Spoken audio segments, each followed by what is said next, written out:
Good afternoon, everyone. We're going to get started, so could you please grab your seats?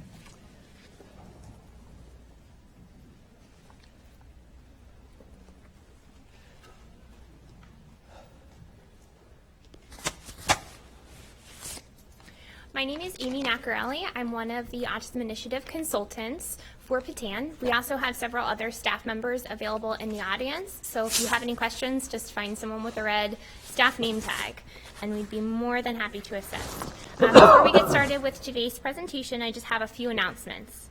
The exhibit hall is open until 5 p.m. today.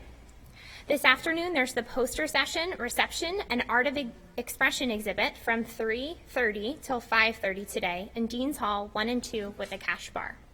Remember, in order to get continuing education credits, you must complete and hand in a verification form at the registration desk prior to your departure on the last day of attendance. This is where you'll put the codes given at the end of each presentation. You can access the PowerPoint and any handouts through the Groupio app or also the conference website. We are also asking that upon completion of every presentation, you give us feedback through the Groupio app. At this time, I'd like to introduce Dr. Brian Iwata.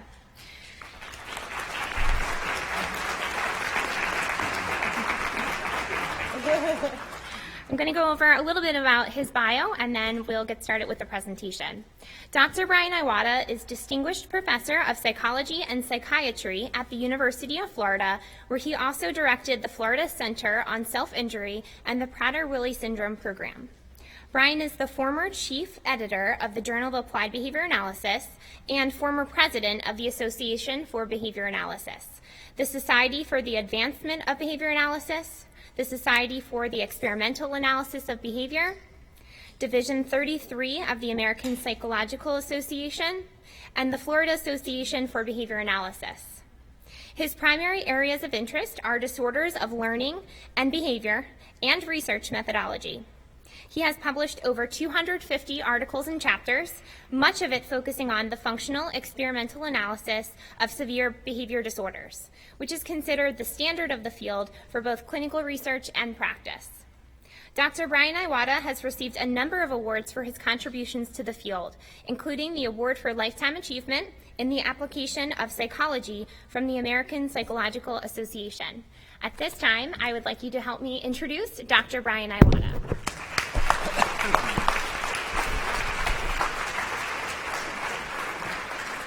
Thank you very much.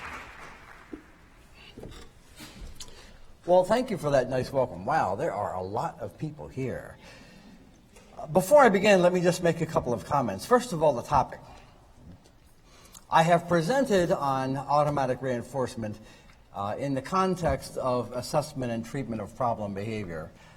This is the first time I've actually devoted an entire talk to this topic over a 2-hour period, which means that this is the pilot run for this talk, okay? Now, you never practice a talk for a 2-hour period, so I have absolutely no idea how long this is going to go. We could be in for 45 minutes, we could be in for 4 hours, all right? I promise you we won't be here for 4 hours.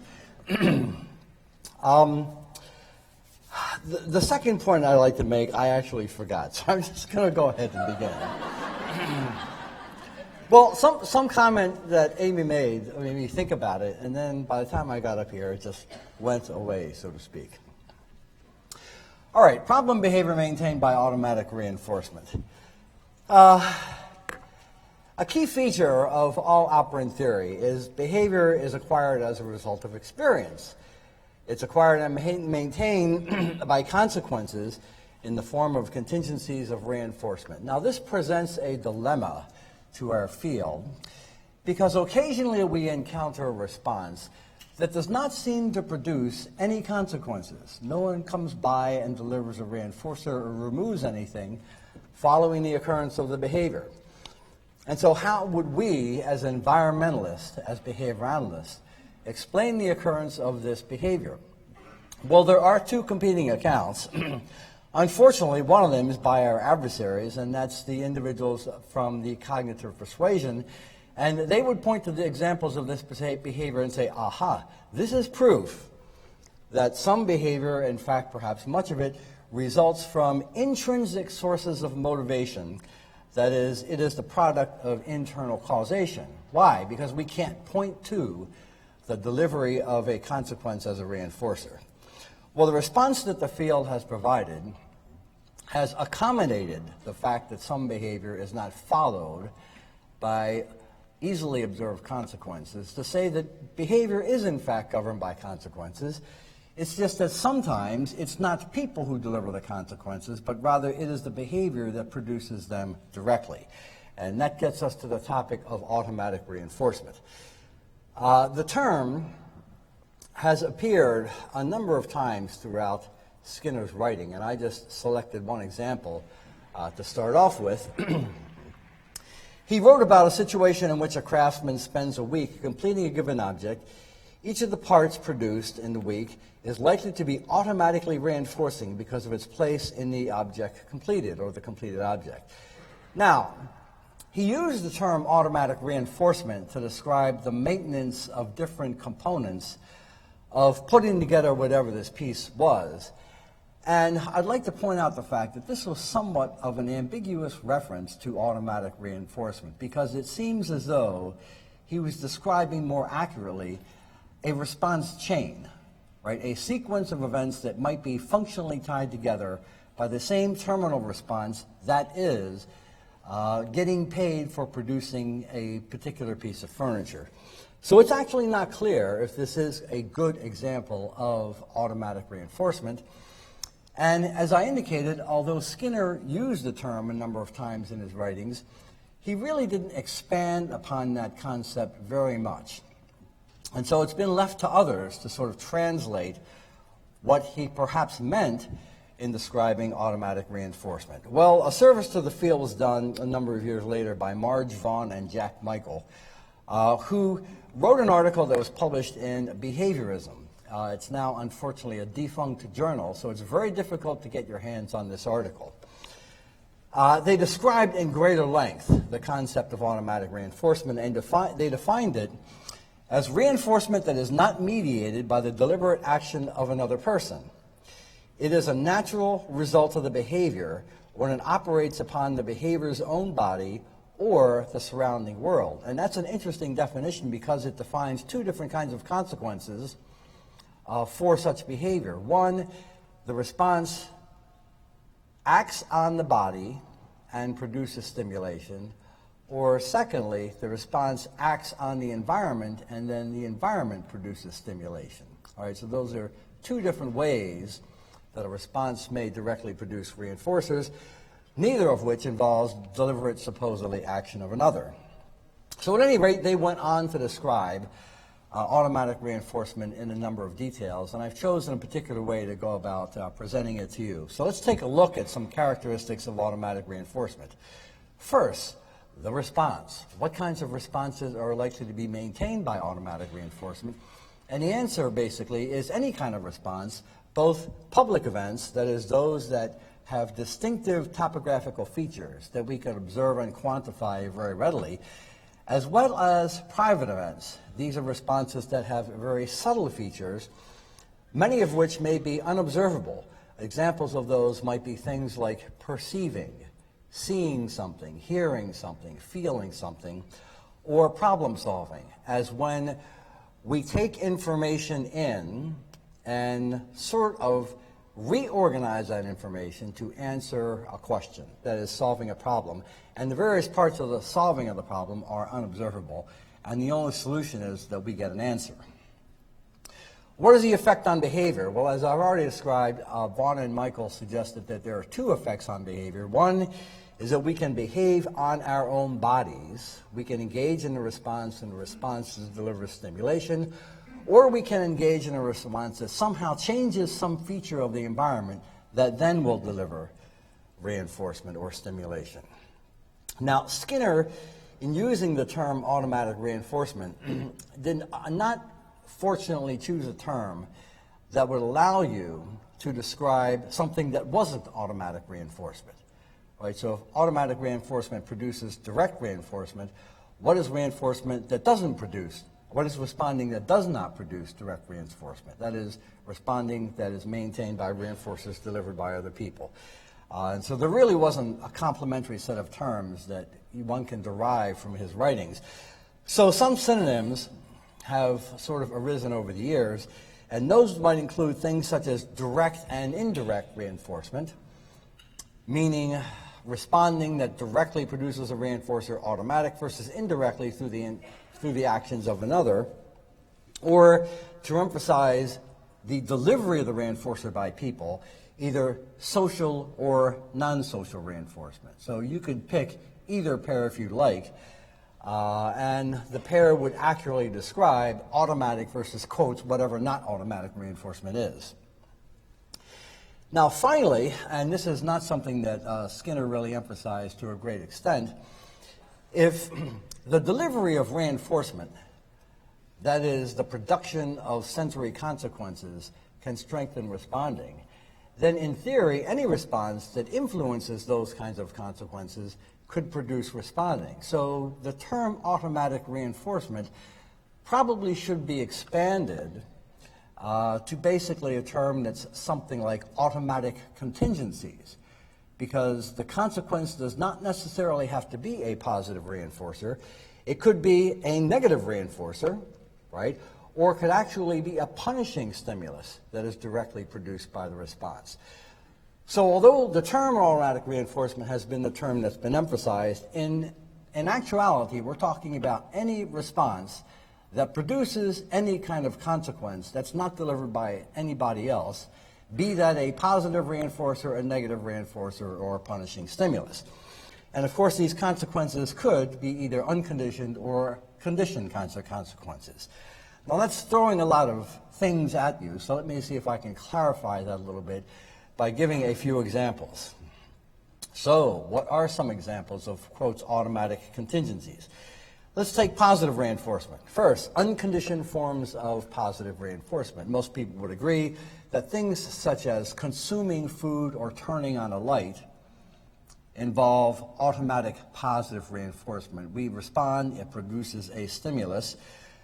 In addition to that, there are conditioned reinforcers, such as whatever reinforcers we receive from, let's say, reading a book, practicing a musical instrument. What about negative reinforcers? Unconditioned negative reinforcers. An example might be scratching the site of a mosquito bite or shielding your eyes when you're walking out in the bright sunlight.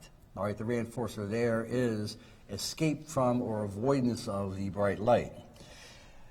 We could also have conditioned negative reinforcers, and for the lack of a better term, I'll describe it as channel surfing during commercials. Why do we do that?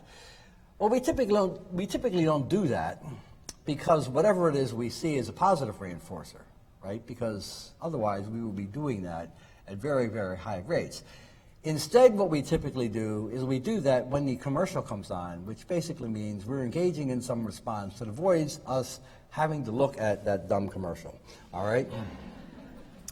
Another example might be cleaning dog poop from the shoe. Now, I'm not sure if that is a conditioned reinforcer or an unconditioned reinforcer. It depends on your learning history, okay? And then we have punishment. Examples of unconditioned punishment could include things like touching a hot stove burner, going outside in the winter without wearing a coat, walking into a door, or I've done that. In fact, a long-standing joke between my wife and me is when our kids were young. One time in the middle of the night, I had to get up and make a visit to a particular room. And I walked into the door and basically lacerated my head, all right? And so I'm going back into the bathroom. I'm going, oh, hey, Peg, I'm bleeding. I've got to go to the hospital. She goes, here's the keys. I'm not waking those kids up and driving you all the way to the hospital. Good example of unconditioned punishment followed by a complete lack of sympathy. All right. Then we have conditioned punishment, such as the video game death sound that we hate to encounter, or playing the wrong note on the piano. So these are examples of the kinds of responses that could be maintained by automatic consequences, be they positive or negative reinforcers, or punishing consequences. Now, the topic for today is problem behavior. So let's start to focus on problem behavior. And in fact, there are many problem behaviors that we see throughout the general population that are maintained, at least in part, by automatic reinforcement. For example, what about substance abuse? Narcotics, alcohol, and tobacco. Those behaviors are not necessarily acquired under conditions of automatic reinforcement. Like the first time you took a large swig of an alcoholic drink, you probably didn't feel so good, all right, especially if you repeated that over a very short period of time. Usually, those kinds of responses are acquired under conditions of social reinforcement, but having been exposed to those consequences over a period of time, they acquire their own reinforcing properties. Then we have things like behavioral excesses that are not ordinarily inappropriate, but if exhibited for long periods of time, they may be inappropriate. And then a bunch of various habits such as cracking your knuckles, biting your nails, twirling your hair, those sorts of things. Now, problem behaviors in individuals with intellectual and developmental disabilities and autism could include a variety of different things. At the top of the list is stereotypy. Oh, this is the other comment I meant to make at the beginning of my talk. I didn't know when I selected this particular topic. Actually, I didn't. It was selected for me. But I did not know when I selected this topic that Bill Ahern was going to be presenting on stereotypy this morning. I'm not sure how many of you were able to attend this talk. Unfortunately, I wasn't because I was giving another talk. Had I been there, I would have tried to figure out how to eliminate some of the redundancies, which I assume will be there, but I don't know what they are. So in part, this may overlap a little bit with what Bill presented. So we've got stereotypy, self-injurious behaviors, other sorts of responses. What about aggression? Big problem behavior. As you'll see, that problem behavior is highly unlikely to be maintained by automatic reinforcement. There are felt aspects of aggression. That is, when we engage in aggressive behavior, our heart rate increases, right? Our temperature goes up, all sorts of things happen. And so people have hypothesized over the years that these felt aspects of aggression may in fact be automatically reinforcing. That's unlikely to be the case. Why is it unlikely to be the case? The experiences that I feel when I engage in aggressive behavior, all right, the change in heart rate, skin temperature, blood pressure, and so forth, I could feel by aggressing against inanimate objects. So whatever it is I physiologically feel by hitting you, I can feel the same thing by hitting the wall, all right? Now, if my aggressive behavior is maintained by those physiological consequences, I should be engaging in more property destruction, that is hitting and kicking the wall, rather than hitting and kicking people. Why? For the simple fact that human targets of aggression go away quickly. So the opportunities to get that reinforcement are rather limited, whereas the opportunities to get that sort of reinforcement by engaging in property destruction, hitting and kicking, remain much more available. Okay, so let's begin looking at problem behavior by covering some assessment issues, and then eventually I'll get to treatment. We don't know what produces and maintains a behavior simply by observing its occurrence, and so we need to attempt to identify its functional characteristics, usually by conducting an assessment. And so I'm getting around to the point of talking about functional analysis. A functional analysis involves systematic exposure to prearranged environmental conditions. Typically, there are at least two conditions that are involved. One is called a test condition. It contains a variable that we suspect might be maintaining behavior. Of course, whatever it is we see in terms of amount of responding in that condition, we have to compare with another condition, which is known as the control condition, in which the variable present in the test condition is absent. All right, so we can make, quotes, an experimental comparison. Now, I'm not going to go through all the details of conducting functional analyses today. I'm simply going to describe them to the extent that I need to talk about automatic reinforcement. So if we conduct a functional analysis of behavior, and assuming it's maintained by automatic reinforcement, what should we see? Well, several things. First of all, the behavior should be insensitive to social reinforcement. That is, it should not occur differentially at high rates in test conditions designed to evaluate the effects of social positive reinforcement, that is, access to attention, or social negative reinforcement, escape from task demands, because that would move that behavior across a functional class. But in addition to insensitivity to social consequences, we should see something else, and that is the persistence of behavior in the absence of social stimulation. Why? Because the behavior is producing its own reinforcers, which means that the behavior might occur at differentially high rates in one type of test condition. That is the condition that's traditionally called the alone condition, in which there is no access to social stimulation. Now, that kind of condition does not involve the delivery of automatic reinforcement, because recall, the reinforcers are produced directly by the behavior. So how does that help us identify the function as automatic reinforcement? The logic of that condition is a rule-out logic. If behavior persists when absolutely nothing is happening, it is unlikely to be maintained by social contingencies because there are none present. And to the extent that that is a learned, motivated behavior, it is most likely being maintained, therefore, by the direct consequences it produces. Now, another possibility is that behavior would not occur at a differentially high rate in this alone condition, but it might occur at equally high rates across all conditions. And what that basically means is that the behavior is relatively insensitive to whatever is going on in the external environment. There are things going on. I engage in high rates of stereotypy or SIB or whatever it is. There's nothing going on. I engage in the same rates. So basically, this response dominates over all others. Now, here are some examples of functional analysis outcomes. I'm not sure how many people in here are sort of familiar with functional analyses. How many have seen functional analysis data? Okay, most people have. For those of you who have not, excuse me, we expose individuals to a variety of different test or control contingencies across a series of sessions. So if you look at the top graph, what you see across the x-axis is sessions sequenced from first to last, going from left to right, and the y-axis represents response rate, responses per minute across all the minutes of a given session. And I've color-coded the data to represent different conditions. The data shown in the red squares represent the attention condition. It's a condition in which the antecedent event is deprivation from attention and the consequent event is the delivery of attention. It's the test condition to see if behavior is maintained by attention. The blue triangles represent the demand condition.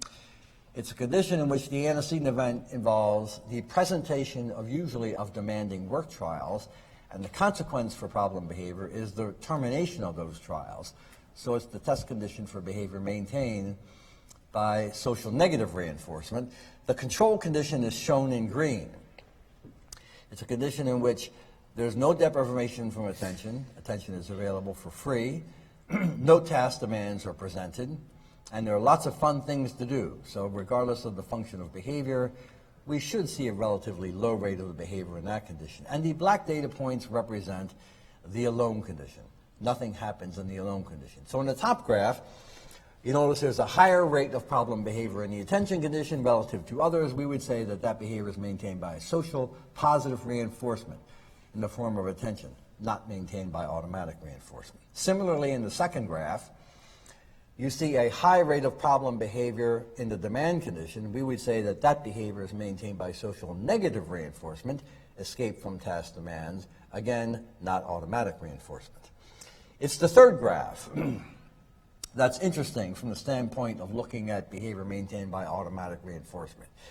There is a higher rate of problem behavior when nothing is happening, that is, during this alone condition. Behavior is persisting at higher rates. In the absence of all social stimulation, we would say that that's a fairly good indicator that behavior is maintained by automatic reinforcement. Now, I mentioned another possibility, and that is behavior occurring at relatively higher rates across all conditions. And so here are some data that we recently collected for the purposes of a different study. But there are two sets of functional analysis data. And as you'll see, you can't basically determine that responding is differentially high in any condition because all the data paths are crossing over. We've got responding that's insensitive to the conditions of assessment. So those are some outcomes that one would hope to see that will be indicative of behavior maintained by social versus automatic or non-social reinforcement. If you look at a large amount of data resulting from functional analyses, you can come to the conclusion that although topography is not a good predictor of function, it is probably the case that there are certain topographies that are likely to have certain functions rather than others. And so I present to you this slide, and I show it in a number of presentations. This slide summarizes the results of about 600 studies conducted over about the past 30 years on functional analyses of various problem behaviors. And over on the left, I've got the problem behaviors listed. Over on the right, the functional classifications of problem behavior. Positive reinforcement, either social or automatic. Negative reinforcement, either social or automatic. Now, a plus sign in a cell means a good bit of research has been published indicating that that behavior, in fact, does have that function. A null sign means a good bit of research has been published showing the behavior is unlikely to have that function. And a question mark means the data are a bit equivocal. Now, if we look at the first four problem behaviors, aggression, tantrums, noncompliance, and property destruction, those are all highly disruptive behaviors. When they occur, someone is usually compelled to stop them. So they very frequently encounter social consequences and often are maintained by them. Given an occurrence of aggression, we don't know if it was made by, let's say, attention versus escape, positive versus negative social reinforcement, but it is almost certain to have been maintained by some type of reinforcement that's socially delivered. We then have stereotypic behavior. And of course, the more common name for stereotypy among many practitioners is self-stimulatory behavior. Now that's an interesting term because that is actually a functional description of behavior, right? When you say that someone's engaging in self-stimulatory behavior, you are implying that the behavior is maintained by its own sensory consequences. Again, given the occurrence of a response, we don't know its function. But in fact, it is true that if you look at the research, most of the data have shown that stereotypy is maintained by automatic positive reinforcement. Hence, probably the term self-stimulatory behavior often applied to that kind of response. Now, although that classification of stereotypy is often accurate, occasionally it's not, as you'll notice from the question marks in the other cells. And then finally, we've got self-injurious behavior. It's a behavior that is extremely disruptive and almost requires action on somebody's part. So it's highly likely to be maintained by social consequences. In addition to that, it produces a number of felt aspects. It provides sensory stimulation, so it may be maintained by automatic positive reinforcement. And finally, it's the one behavior that might be maintained by automatic negative reinforcement. We engage in this behavior not so much because other people will deliver consequences, although they invariably will, or because the behavior feels good, but rather we engage in that behavior because it interferes with some other ongoing stimulation that is either aversive, painful, or uncomfortable. It masks other forms of stimulation. Now, why would I show you this table? What does this have to do with behavior maintained by automatic reinforcement? These findings raise a question about whether or not we need to include all assessment conditions for all problem behaviors. Or is it possible that we could use some variations of a functional analysis for problem behavior that is suspected to be maintained by automatic reinforcement? And several different kinds of variations have appeared in the literature, but three of the main ones are illustrated in these studies.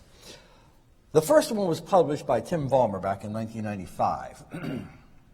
And they illustrated the use of what has come to be known as the extended alone condition. All right?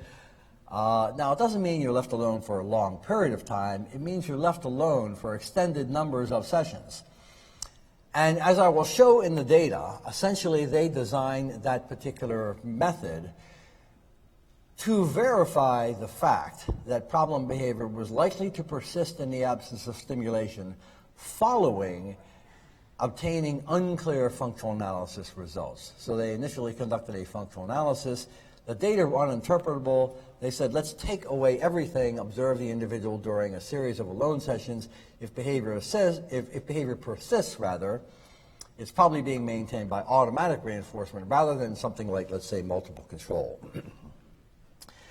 Now, another variation on that involves not running the alone conditions at the very end, but actually starting off with exposure to alone conditions, but running more alone sessions relative to other sessions. And the only reason you are running the other sessions is to provide a periodic test of exposure to other contingencies, but you're mainly interested in looking at behavior when nothing is happening.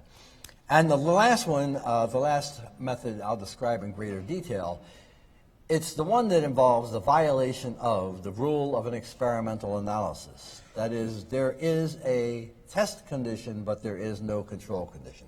So let's take a look at data from these three studies. Here's one set of data from the Tim Vollmer study. And as you'll notice, they initially conducted a functional analysis, which involved exposure to 4 assessment conditions. Results are pretty unclear. They then included this, quote, extended no interaction or extended alone condition. Behavior persisted. So rather than assuming behavior was maintained by multiple contingencies, their conclusion was behavior is maintained by automatic reinforcement. Now you notice that this involved a full functional analysis followed by a whole pile of alone sessions. Eileen Roscoe decided to take a different approach and perhaps reduce the number of sessions required to come to the same conclusion. Here we have a functional analysis of an individual who engaged in hand-mouthing behavior. The black circles represent the alone condition, red squares the attention condition, and blue triangles the demand condition. So as you can see, there are probes of the social reinforcement conditions simply to determine whether or not responding is differentially high in them relative to the alone condition. But the primary interest is the occurrence of responding in the alone condition. Now, having seen the data published by Tim Vollmer and subsequent replications of that, and this particular strategy by Eileen Roscoe raised the possibility of another way to abbreviate the functional analysis. This is the bare bones violation of the experimental rule. And this was published in the special issue of JABA by Angie Querim. And basically the purpose of this study was to determine whether brief exposure to alone probes would predict the function of problem behavior. And the logic, the way it went, was that problem behavior maintained by automatic reinforcement should maintain during these brief alone probes, whereas problem behavior maintained by social reinforcement should occur either at low rates initially or decrease across a series of probes. And so the question was, would brief exposure to these probes predict a function which was then identified subsequently by way of a complete functional analysis? Now, the primary interest of this study was behavior maintained by automatic reinforcement. So the purpose was to develop a screening procedure for that suspected function. If the only subjects that were selected for participation were individuals whose behavior was maintained by automatic reinforcement, then the screening would have shown a positive outcome, and the functional analysis would have shown a positive outcome, right? And so we would have the opportunity to basically look at the positive side of the prediction. In order to have the opportunity to look at the negative side of the prediction, Angie also included some individuals who engaged in aggression and some individuals who engaged in stereotypy.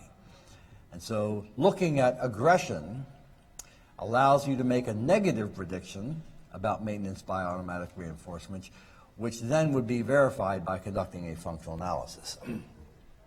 And so the procedure was to conduct a series of 5-minute probes back to back, 3 of them at minimum, and maybe 1 or 2 more if there was an unusual trend, and to use those data as the basis for making a prediction. Behavior is or is not maintained by automatic reinforcement. That prediction was then verified by conducting a complete functional analysis. Now, there is sort of an unusual situation that arises with aggressive behavior. Although when you read journals like JABA and you encounter studies on aggression, specifically functional analyses of aggression, you'll occasionally find that the investigators used an alone condition as one of the conditions for assessing the function of aggression. Why is that a waste of time? Well, because the probability of aggression when no one is there is actually 0. So here's a little test. All right, if you ever have the opportunity to rummage through Java, and of course I know you do that every night before you go to bed, right? I do. Look for studies on the functional analysis of aggression.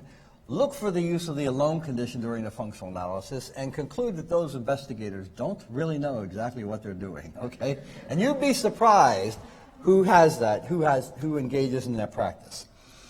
And so we include what's called a no interaction condition, all right, as an alternative if the problem behavior is aggression. The no interaction condition means that someone is present but does nothing, and the purpose of the person being there is simply to be a potential victim, all right? So there is some probability of aggression occurring that's higher than 0, okay? So we conduct these alone probes, then we do a functional analysis, and we see what happens. Now, amazingly, we did not think that we would get this high a degree of correspondence. Amazingly, Angie Querim got 28 out of 30 sets of data showing correspondence between the screening and the full functional analysis. And I selected 6 sets of data to show you. 2 stereotypy, 2 aggression, and 2 SIB. All right, so here we have 6 screening sets of data followed by full functional analyses. On the left, stereotypy, in the middle, aggression, and on the right, SIB. So let's take a look at the data set on the top left. That is, and I'm doubling up on the mic here, that is stereotypy, all right? So if you look at this set of data, this is the exposure to the 3 back-to-back 5-minute sessions. Behavior maintains. Functional analysis shows that behavior is occurring at a high rate in the alone condition. This is a positive prediction that's verified. Next, underneath, we've got behavior maintains during the alone probes. It's occurring during all conditions, positive prediction that's verified. Aggression. Remember I said about aggression? How likely is it to be maintained by automatic reinforcement? Completely unlikely, all right? So, the middle graph. This is the no interaction condition. There is actually 1 instance of aggression that occurred during the 2nd session, but other than that, no aggression. And so the prediction here is aggression is not maintained by automatic reinforcement. The functional analysis shows that aggression is actually maintained by social positive reinforcement in the form of attention. Now, the next set of data on aggression again shows that it's unlikely to be maintained by any sorts of social reinforcement. And interestingly, this person's aggression was maintained by the other social function. Not social positive reinforcement, but actually social negative reinforcement. So here are 2 cases of aggression maintained by different sources of reinforcement. The screening procedure both picked that up. And then we have self-injurious behavior, which could be maintained by any source of reinforcement.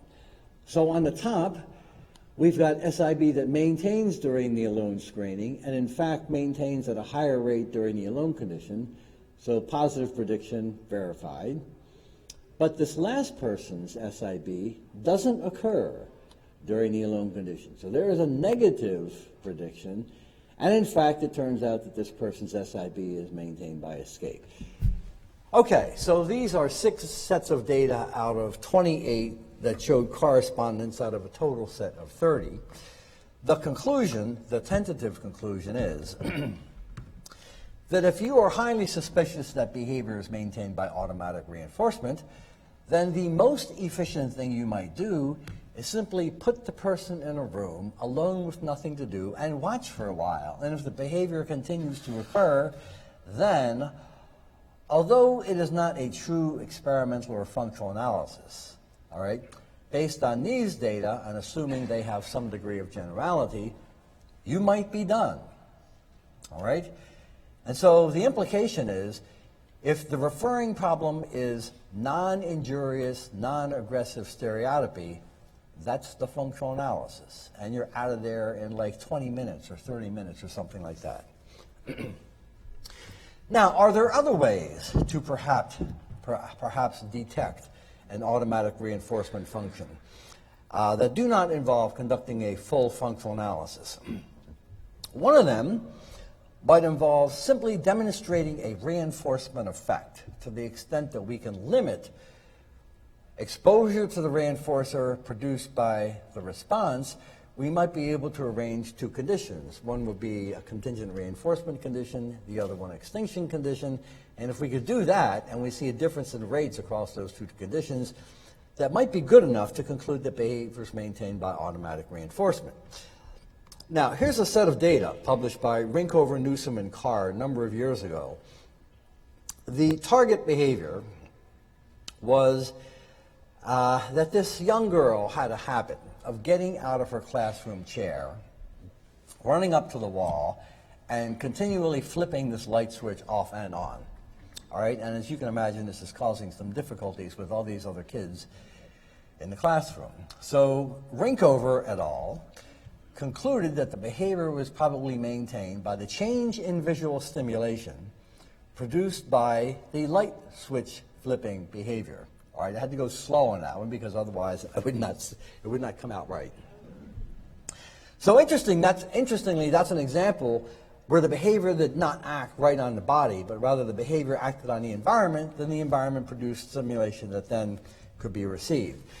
And so they arranged a condition in which the behavior could produce the consequence, that was baseline, and then they arranged a condition that they call visual sensory extinction. Now, I've given you enough information so that you, behavior analysts out there, should be able to figure out what the extinction condition consisted of. What did Rinkover do? Well, if I had a smaller group and a longer period of time, I'd let you guess to your heart's desire, but I don't. As some of you may have surmised, Rinkover simply disconnected the light switch. Okay, so the response could occur, but it no longer produced that effect on the environment. So here's a really simple, elegant example of a functional analysis of this light switch flipping behavior. Okay?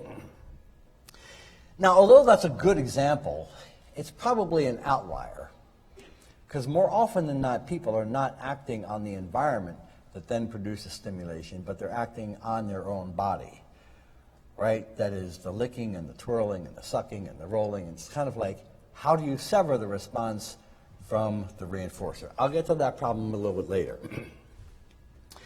Now, another thing might be able to do, if you can't extinguish the behavior, so to speak, or create a condition under which behavior would extinguish, is to demonstrate what's known as a reinforcer substitutability effect. That is, if you suspect behavior is maintained by some sort of sensory stimulation, what would happen if you provide sensory stimulation for free? What that would mean is the person could get the stimulation without having to engage in the behavior, and you might see a reduction in the rate of the behavior during that, quote, non-contingent sensory stimulation condition. And this was illustrated in a study by Jana Lindberg.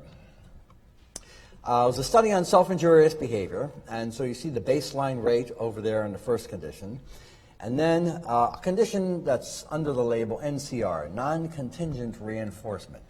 What she simply did was made objects that produced sensory consequences when they were manipulated freely available. And what she observed was that the self-injurious behavior decreased almost down to zero, not quite, object manipulation increased. Back to baseline, SIB goes up. Back to the non-contingent reinforcement condition, SIB goes down and object manipulation goes up. So this was what we would call, or might call, a reinforcer substitutability effect. All right, you provide some alternative reinforcer for free, and that drives the behavior down, at least temporarily. Okay, so much for assessment. The point is that behavior maintained by automatic reinforcement looks different during assessment than behavior maintained by social contingencies, but it's not as easy of an assessment because of the fact that we don't control the delivery of those consequences. Now let's move on to treatment, and that's where I'd like to spend the rest of the day. And before I do, I just need to check my time. 1:15 to 3:30, so we need to take a break at 2:15. Is that correct? I'm still good. I didn't need my sign, all right? But I might. I could forget about you over the next 10 minutes. All right. Let's move on to intervention. Now I start, and those of you who may have attended presentations given by me in the past, this is where I always start, all right? There are an endless number of procedures out there that have been designed to decrease behavior. In fact, one might say that there are at least 100 different procedures for decreasing problem behavior, and every time we pick up another issue of a journal, it seems like there's one more popping up, all right? The reason for that is that we generate names of interventions based on the structural features of those interventions, the topographical features, or what therapists do to implement particular techniques. Therapists could do all sorts of things, and so we could end up with an endless list of interventions, which unfortunately is what we have. My assumption is, all right, or my thesis is, and many people in the field agree with this, is that although there are many, many procedural variations of what therapists can do, if they involve reduction of behavior using reinforcement, there are fundamentally 3 mechanisms by which response reduction can be seen. And they underlie all of these procedures. Well, before I get to the mechanisms, how do we get to all these procedures? Well, basically what happens is that somebody comes up with a variation in a procedure, decides that that variation warrants a new name associated with the author's name, and then emphasizes the differences between that procedure and all the other procedures out there in the literature to justify that new name, which makes it difficult for readers to figure out what the person really did, except for the fact that it looks different, so we'll allow you to give it that new name. And so we end up with a proliferation of new procedures in the literature based on various combinations of the same old fundamental mechanisms. What are they? The first one involves eliminating the establishing operation that makes a reinforcer valuable. Now that term may be a little bit foreign to some of you, but I hope not to most. An establishing operation is an antecedent event that has the effect of making a reinforcer valuable. Having had that effect, it increases the likelihood of behavior that has produced that reinforcer in the past. And so we say an establishing operation being present makes a reinforcer more valuable. Now, I'm going to use the same stupid example across all 3 of these just to illustrate how they all have the same effect, but they produce that effect in a very different way. So let's consider your work behavior. Why do you go to work? Well, I mean, you can give me all sorts of reasons as to why you might do that. But if you were honest in reporting, you would say that somehow money is involved. Now, it's not the case that salary directly translates in a one-to-one relationship with how much work you do, but let's face it, you work because you get money. So, once we know that, we know something about your economic situation. Namely, an establishing operation is present that makes money valuable. You're broke. You're somewhat broke, okay? Otherwise, you wouldn't be going to work to get money. Now we can then make a prediction as to what's going to happen if you win the Pennsylvania State Lottery next month and have $40 million in your bank account. How much longer are you going to go to work? Long enough to clean out your desk and say goodbye to your friends. Now, the interesting thing about this particular strategy is that it will decrease your work behavior, even though if you went to work, you would still get paid. So we did not disturb the consequence part of the contingency. We just made it less valuable. All right, the second thing we can do is to actually disrupt or terminate that contingency, and everybody knows that as extinction. So applying that to the work example, how much longer would you continue to go to work if they said, we love you and appreciate you, but we're not going to pay you any longer? Well, you wouldn't say goodbye to your friends. You're just out of there, okay? Now, you can see these two first strategies for reducing behavior with reinforcement. They both reduce behavior, but they do it in a very different way. With the first one, we did not disturb the reinforcing consequence. Money is available. We just made it less valuable. With the second one, money is unavailable, even though it is still valuable. Okay? And with the third one, what we could do is triple your salary for doing a different kind of work. And to the extent that you engage in the new work, it simply crowds out or competes with the old work.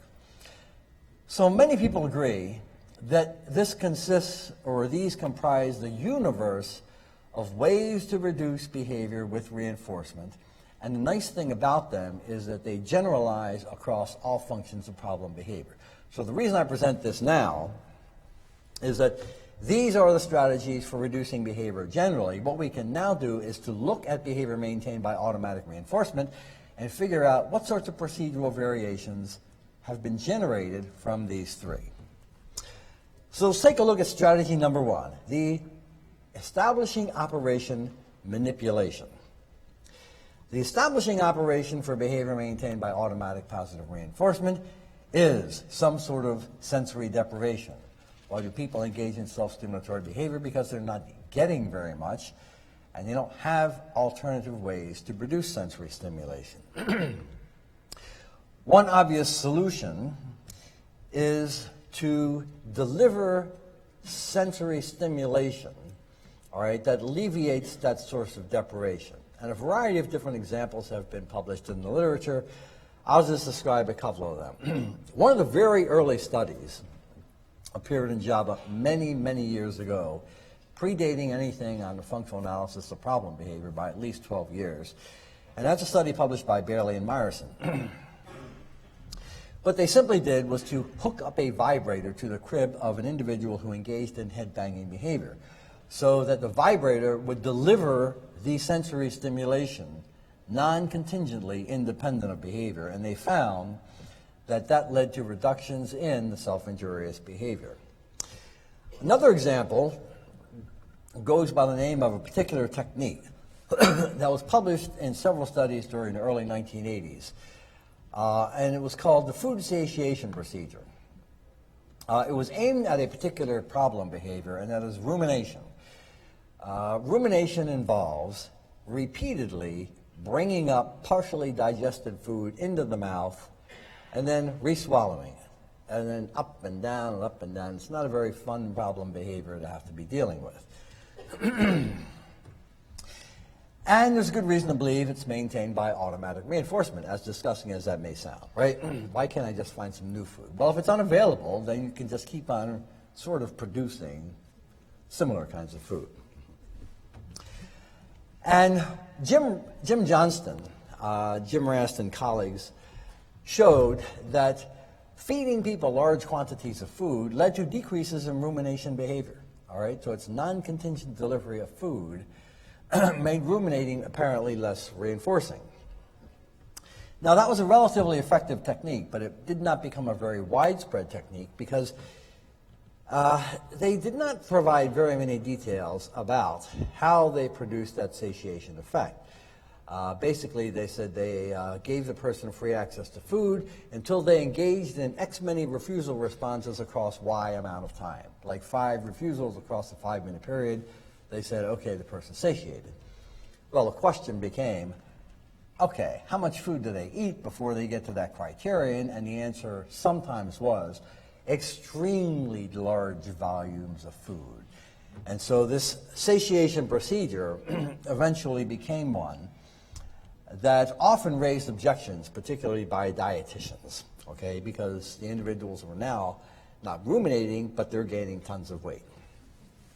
And probably the most frequently used non-contingent reinforcement procedure for behavior maintained by automatic reinforcement is the free availability of leisure items that might produce alternative sources of stimulation for individuals who engage in either stereotypy or SIB.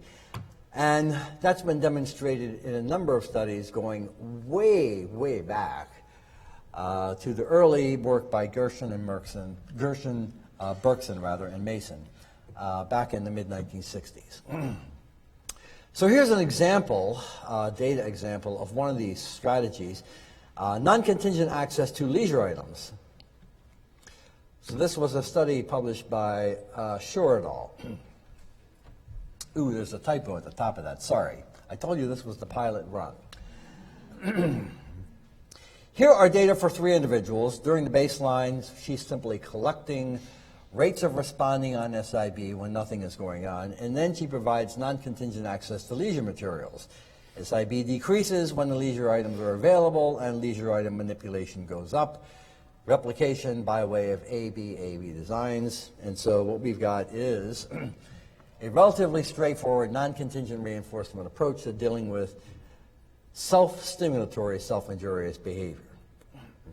Now, this kind of effect has been produced in a number of studies, which has raised a question, and that is, what about this provision of alternative activities? What kinds of stimulation is provided in these alternative activities? And doesn't it seem like it will be important that we have a match between the kind of stimulation that's produced by the problem behavior and the kind of stimulation that is available with these alternative activities, right? That would seem to make sense. And that has led to some research on what they call the sensory match between stimulation produced by the target response and stimulation available through some alternative source of stimulation that's freely available. And this was illustrated primarily in a couple of studies published by Kathleen Piazza. In one study, there were 3 participants who engaged in pica. What they found was that matched stimuli, that is stimuli that produced consequences that involve sort of gustatory consequences, were preferred to other kinds of stimuli that did not produce gustatory consequences, and that in fact the matched stimuli were more effective than the unmatched stimuli. Well, one of the problems is that the matching was confounded with the preference, right? So it could be simply a function of the more preferred stimuli competed more. Well, in a subsequent study, again, Piazza looked at the matching procedure. There were 3 individuals involved who engaged in very problem behavior. And again, the problem was that the matched stimuli were more preferred than the unmatched stimuli, and the matched stimuli were more effective. So we don't know if it was because the stimuli were matched or because they were simply more preferred. Now, a clarifying study was published by Bill Ahern, and this study was followed by several others. And what they found was that highly preferred unmatched stimuli were just as effective in suppressing problem behavior maintained by automatic reinforcement than were unmatched stimuli. So it was basically a function of stimulus preference rather than the form of stimulation matching. And here is a set of data from one of the Piazza studies. Problem behavior, in this particular case, pica, is measured during a baseline period. And then there is a multi-element comparison between the 2 kinds of stimuli, the matched and unmatched. And the first comparison condition, the matched and the unmatched stimuli produce pretty much identical effects. They both lead to reductions almost to 0 in the pica. Following a return to baseline, She returned to the comparison between the matched and the unmatched stimuli. In this case, the unmatched stimuli failed to produce as large a decrease in problem behavior. All right, and so these are the kinds of data that led to the conclusion that the matched stimuli are better, although, of course, they're also more preferred. Now, these are the data from the Ahern study. And so he ran a multi-element comparison all the way across. Here we see rates of behavior during the baseline condition, and he exposed the individuals to non-contingent access conditions. Both of them involved highly preferred stimuli. And so here is the matched stimuli, highly preferred. Here's the unmatched stimuli, highly preferred. Now, one might argue that the matched stimuli are actually less effective than the unmatched stimuli, but they're pretty much similar. Same thing over here, the baseline condition, the matched highly preferred stimuli, the unmatched highly preferred stimuli. Again, actually the unmatched stimuli are producing larger reductions in problem behavior.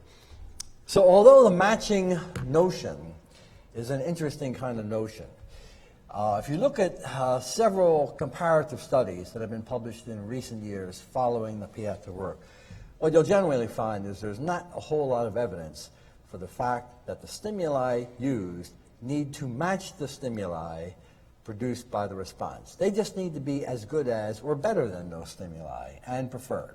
Okay, I am 2 minutes beyond my break time, right? And I was warned this morning that people get testy. People get testy if they don't get their snacks. So, I'll see you in about 15 minutes.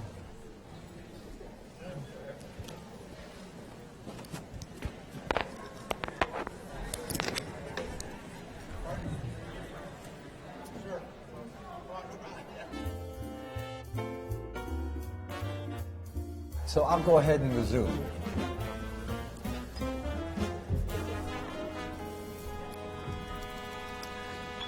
So we're still on strategy number 1, all right, eliminating the behaviors establishing operation. I've covered non-contingent delivery of stimulation. Basically, the logic there is you deliver stimulation that competes with the stimulation produced by the response, and that causes the target response to decrease periodically, or at least temporarily. Now, there's another group of antecedent interventions, and I frankly don't know exactly how to explain them best, but they also appear to be establishing operation manipulations. And this is the use of antecedent exercise as a procedure to decrease problem behavior. Several studies were published, 15 to 20 years ago. In fact, Bachmann and Fuqua is one of the early studies. Not too many studies have been published recently, except for the fact that there was a very interesting study published by Heather Morrison just a couple of years ago, which has again raised interest in the use of antecedent exercise as an intervention for problem behavior. Now, the first question is, how does it work? It can't work the same way that non-contingent reinforcement can work. That is, it provides an alternative source of stimulation that competes with a target behavior. There must be some other mechanism by which it makes stereotypy or self-injurious behavior less reinforcing. And of course, perhaps the most obvious one is fatigue, right? So if I get enough alternative reinforcement, I don't engage in the stereotypy. That's the NCR procedure. If you tire me out enough, then engaging in that behavior is also less reinforcing. Although I'm not sure if that's actually the way it works, it seems to be a reasonable explanation of it. So here are some data from this Morrison study, the most recently published study on exercise and stereotypy. They use kind of like an interesting method, so let me describe what it entailed. There are 4 sets of data on this graph.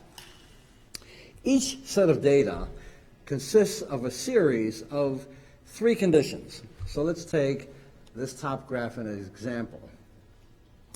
So the 3 conditions are observations of stereotypy prior to exercise, during exercise, and then following exercise. And as you can see, during the first run, no effect. Second run, so we're looking at the difference between pre and post exercise. During exercise doesn't count because, of course, the person is engaging in some sort of competing response. So no effect during the first run. There is a slight effect during the second run, and in subsequent runs, that effect seems to sort of increase, although it wanes again here. The second subject, there's an effect there, effect there, effect there, effect there, effect there, effect there. Not strong effects, but there are effects. Third subject, zero effect.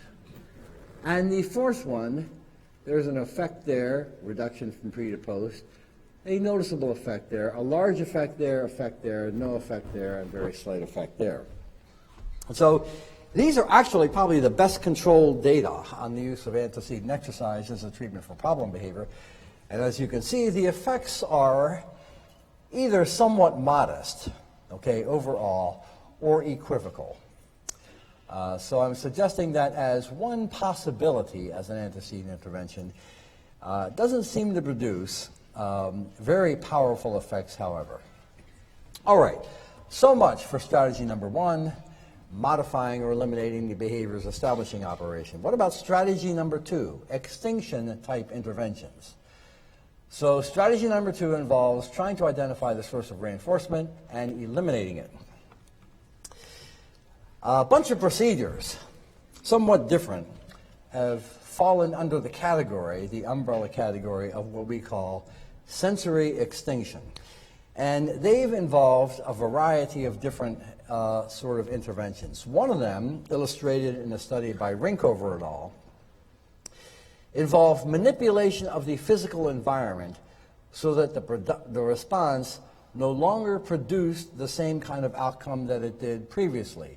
This is similar to that earlier study that I was talking about where they disconnected the light switch. You modify the external environment, stimulus is unavailable. Another one does not involve eliminating stimuli, but providing supplementary stimuli that may mask the perception of the reinforcing stimuli. And that was illustrated in a study many years ago by Aiken and Salzberg. And essentially what they did was to put headphones on an individual, all right, that pumped, this is not going to sound too great, it pumped in white noise, not a loud volume, but it did pump in white noise, and that interfered with the individual's loud vocalizations. And the explanation for the effect of the procedure was that the white noise interfered with the ability to hear the vocalizations, which then made the reinforcing aspects of the vocalizations less potent. Another example is what we call stimulus blocking, all right? So that somehow you attenuate some aspect of the response so that its felt consequences are less than they would be otherwise. We published a study a number of years ago using a variety of different devices that were not restraints, but they somehow modified the stimulation produced by the response. For example, boxing gloves placed on the hands of individuals who engaged in face punching. You can still feel it, but it actually feels a little bit different. Other examples would include things like putting gloves on the hands of individuals who engage in chronic hand mouthing. All right, so the response is not prevented, the stimulation is not completely prevented, but it's blocked to some extent. And then there's actual physical response blocking, which has been illustrated in a number of studies. Okay, let's take a look at an example of one of these forms of intervention. And again, it's going to be a study published by Arne Rinkover.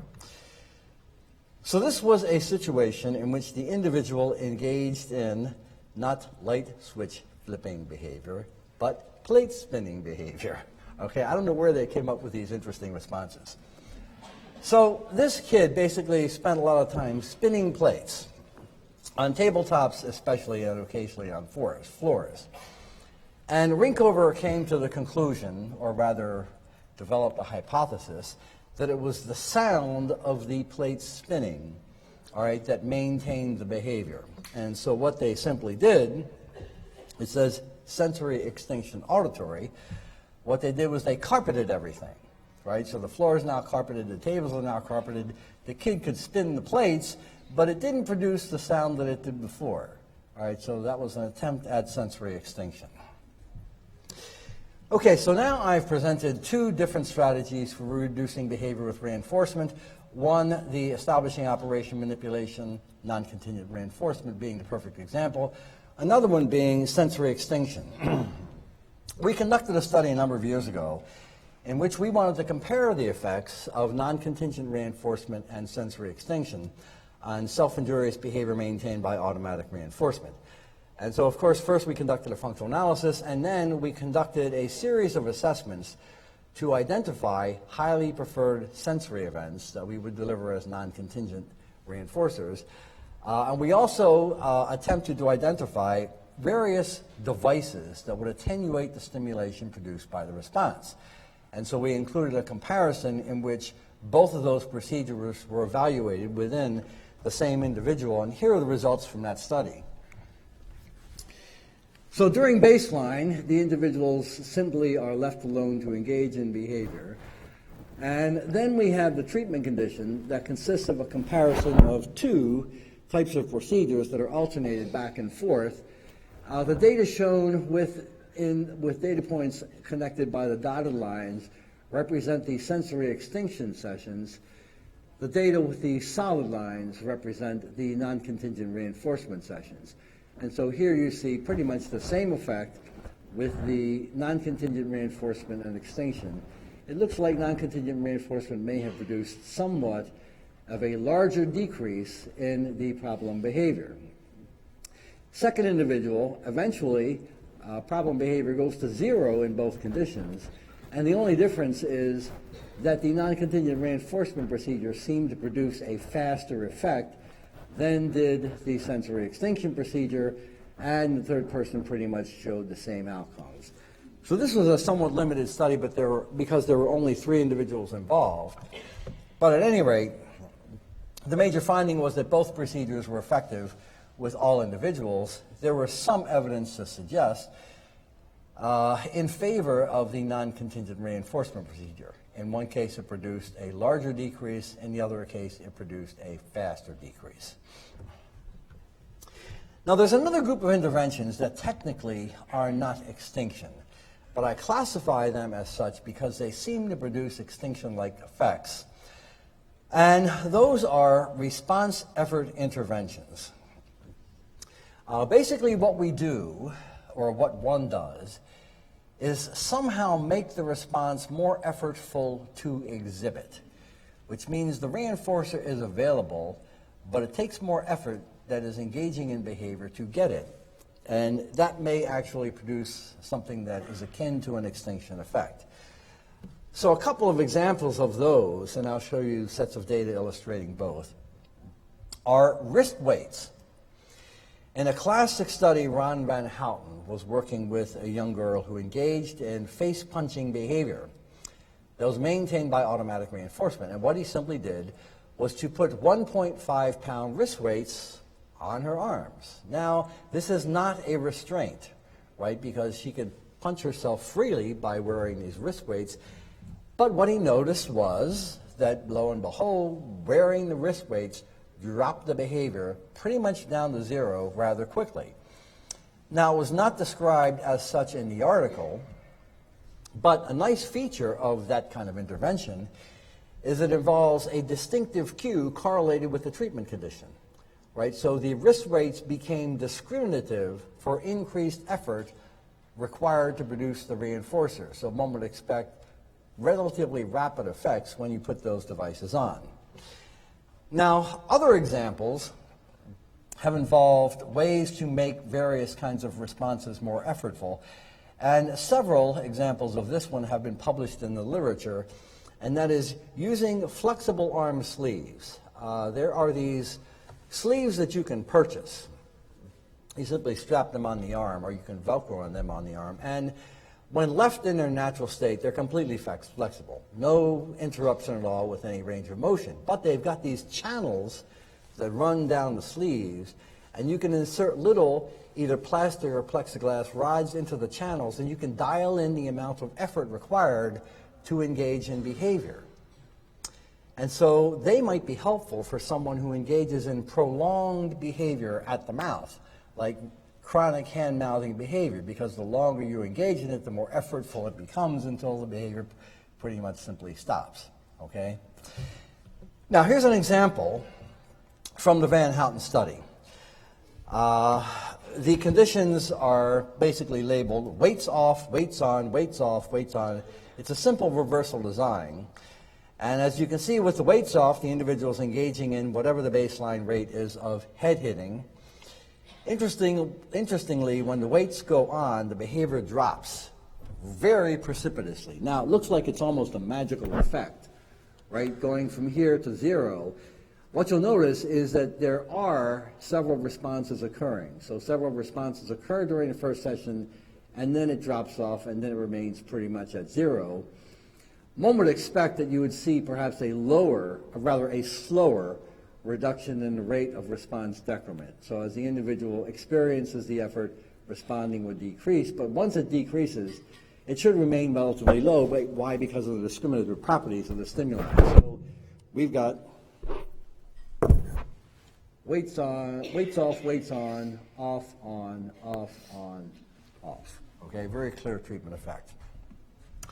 Now here are some data from the Wallace study, and this was conducted in a somewhat different manner. It was a parametric analysis of the effects of different amounts of effort, okay, on engaging in hand biting or hand mouthing behavior.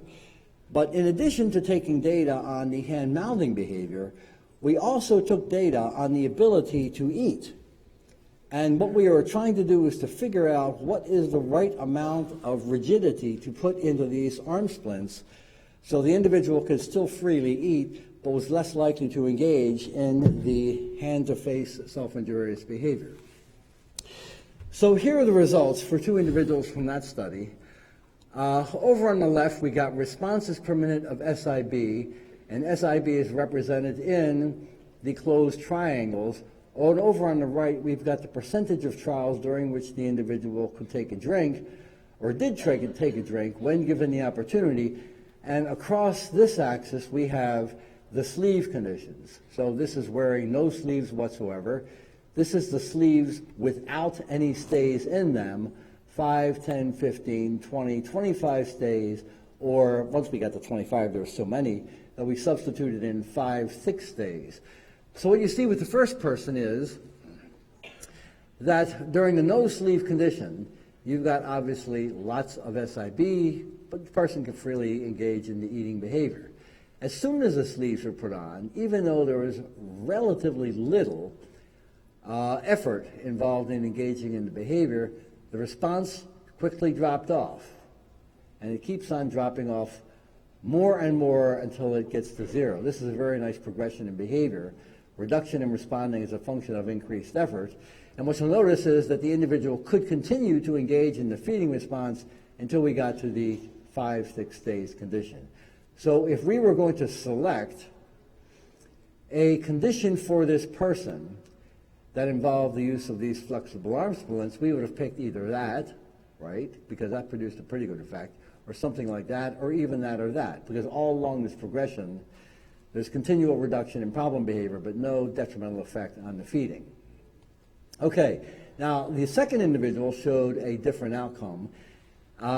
During the baseline with no sleeves, there's high rates of SIB, and of course the person can freely eat. When we put the sleeves on, large reduction, and the reduction is actually similar to what you observe with Renee. But also what you'll notice is that as more stays are added in, the ability to take drinks and also goes down. So probably the best combination would be that right there for that person. Huge reduction in the SIB, little disturbance in terms of the ability to drink. So those are some examples of the uses of response effort interventions. Response effort procedures seem to be pretty interesting procedures because they're not necessarily that difficult to design. They do require some, quote, effort on your part, all right?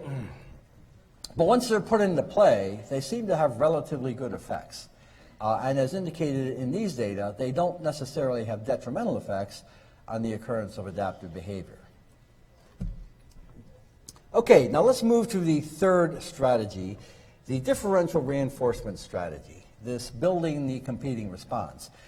And of course, the simplest approach to this strategy is to select the target response as nothing, right? So that's a DRO contingency. We deliver reinforcers for the absence of problem behavior. Now, I'm going to show you some pretty amazing DRO data. But let me start by saying that this is not a preferred intervention for behavior maintained by automatic reinforcement, and here's why. The data that I'm going to show you is a set of outlying data, which means these are not characteristic of what you get during a DRO procedure. To conduct a differential reinforcement of other behavior procedure with behavior maintained by automatic reinforcement, the reinforcer for the behavior that's directly produced will remain available. In other words, with most DRO contingencies with behavior maintained by, let's say, attention, we deliver the attention for the absence of the problem behavior, but we remove it for the occurrence of problem behavior. So it's not purely a DRO effect, it's a DRO overlaid to an extinction effect. With DRO with problem behavior maintained by automatic reinforcement, we've got the DRO effect, but we don't have the extinction effect because the reinforcer is available from the response. And so in order for DRO to be effective, the reinforcer that you make available for not responding must be more valuable than the reinforcer available for responding, right? So I've got this stereotypical self-injurious behavior. I like it. I've been doing it for years. If I refrain from engaging in it, you will give me this other reinforcer, and it better be a highly preferred edible item or a very highly preferred toy. Otherwise, it's not going to compete at the outset. So many DROs simply don't work, and there are a number of published failures of DRO applied to behavior maintained by automatic reinforcement. So let's say the DRO actually works. In order to get the reinforcer that you are offering, the highly preferred edible, I need to refrain from my favorite stereotypy or SIB for some period of time, let's say 30 seconds or 1 minute. Okay, I will do that, okay? And I will get your highly preferred edible. Now you want to make that interval 2 minutes, now you want to make that interval 5 minutes, now you want to make that interval 10 minutes.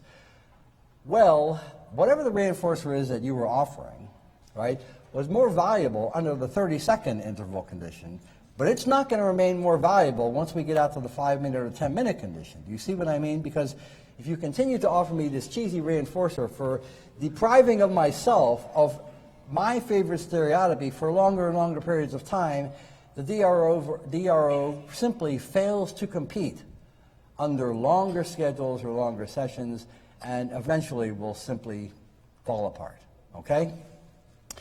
Now, there's a subtle reason, in addition to that, lack of competition under long schedules that helps it fall apart, and that is that if I refrain from engaging in my stereotypic behavior, basically I am deprived of that reinforcer for longer and longer periods of time.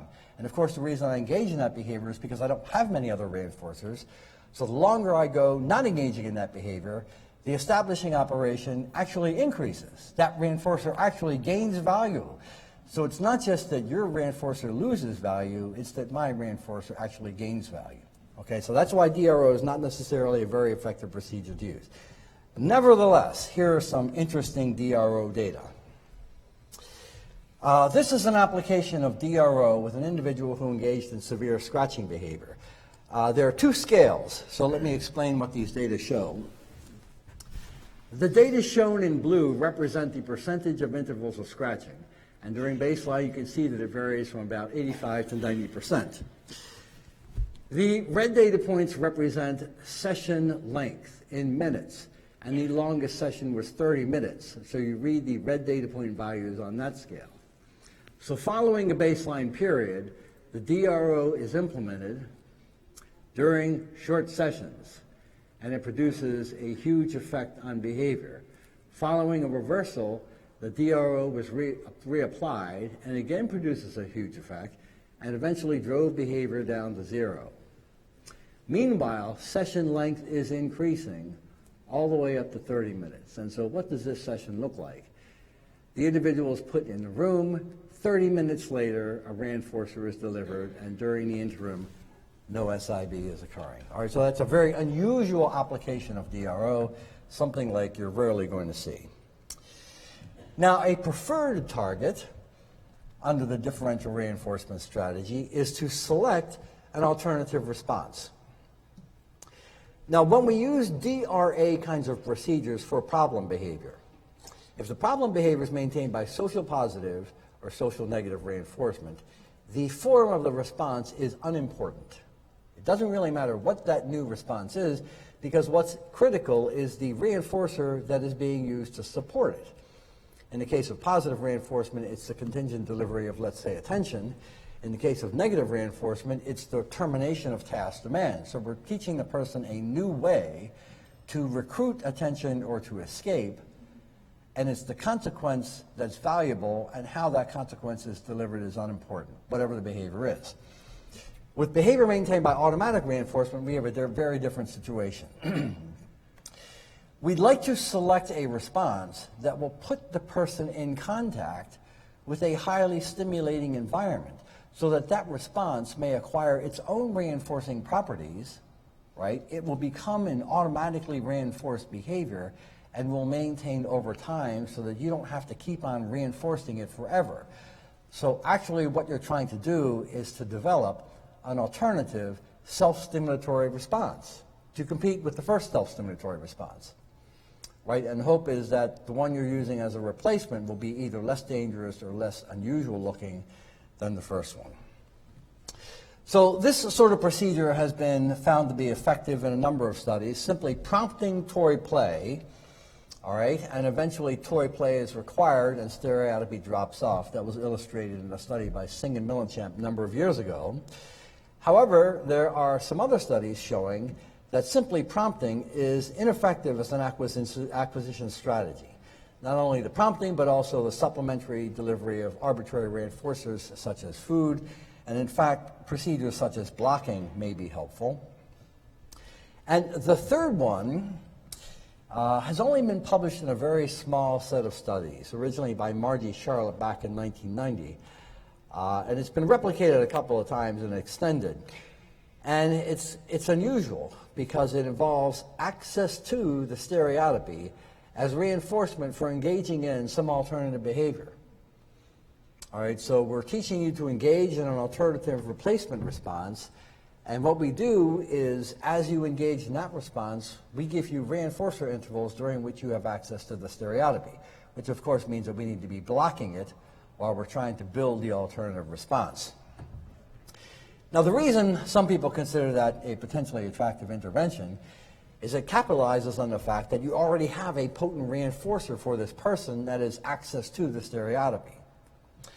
And I think a reason why it's not seen as a very popular intervention is because we don't really want to see that stereotypy hang around much longer, all right? And even though we may capitalize on the fact that it is a reinforcer, we eventually are going to have to get rid of it in favor of another reinforcer, so we might as well start at the outset of intervention.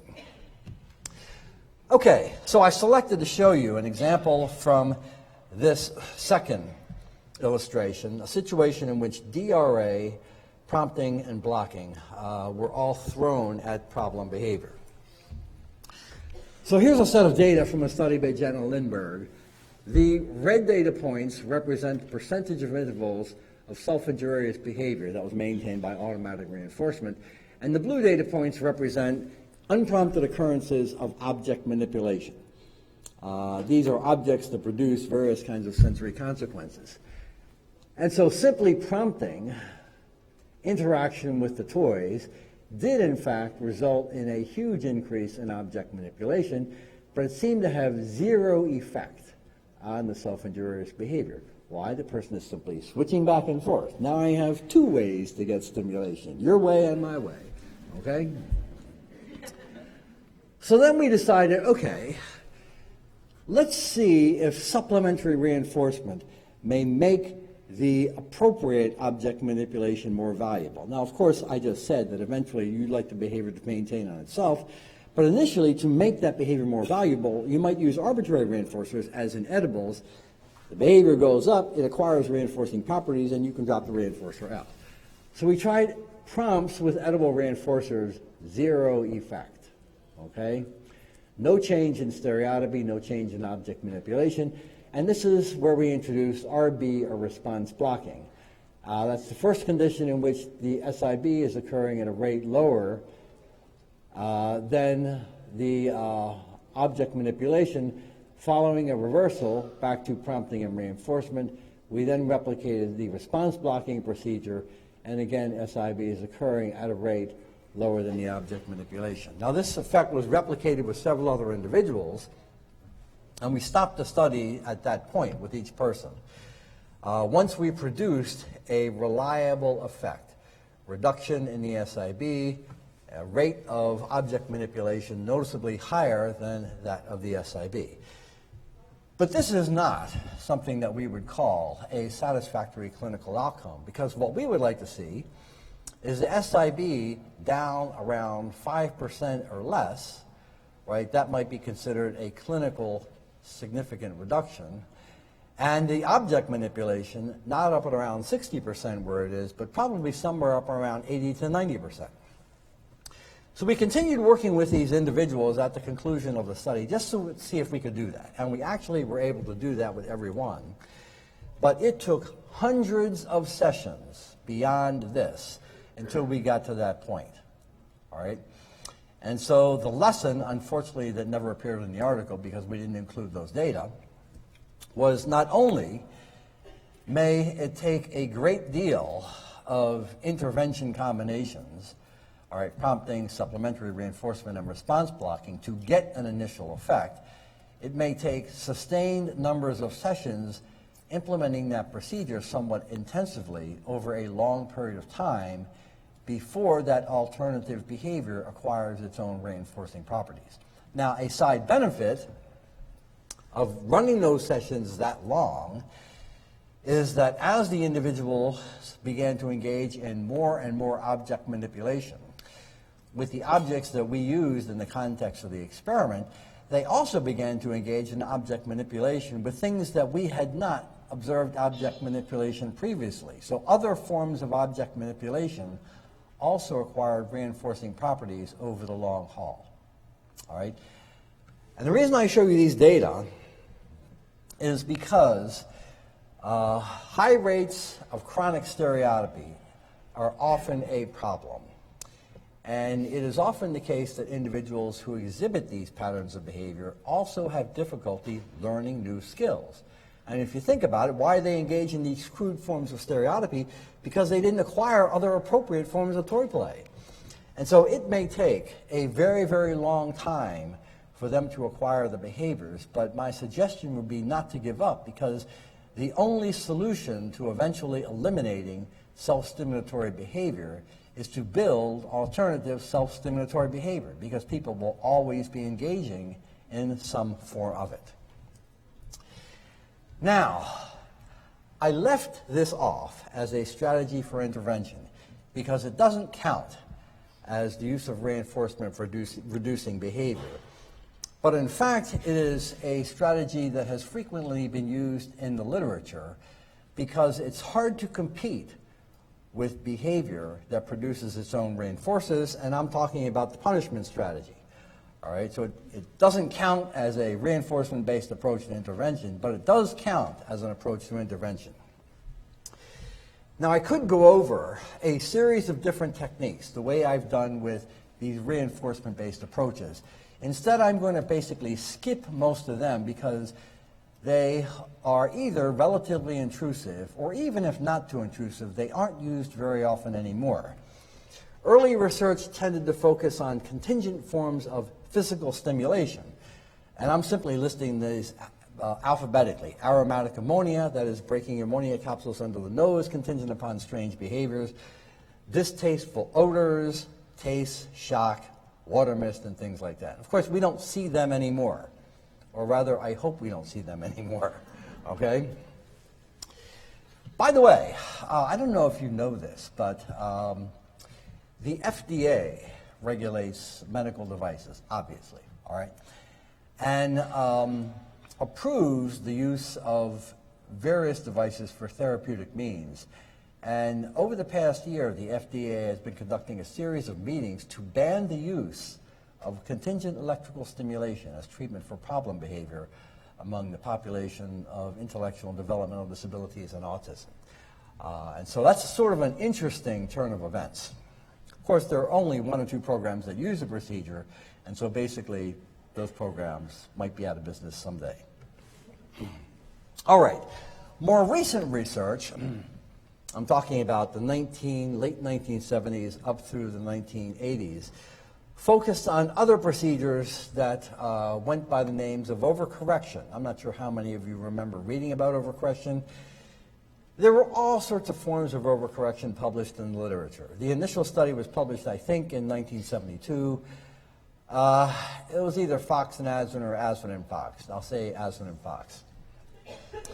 And it was really a study on toilet training. And so they were describing a study on the rapid toilet training method, and they needed a consequence for toileting accidents.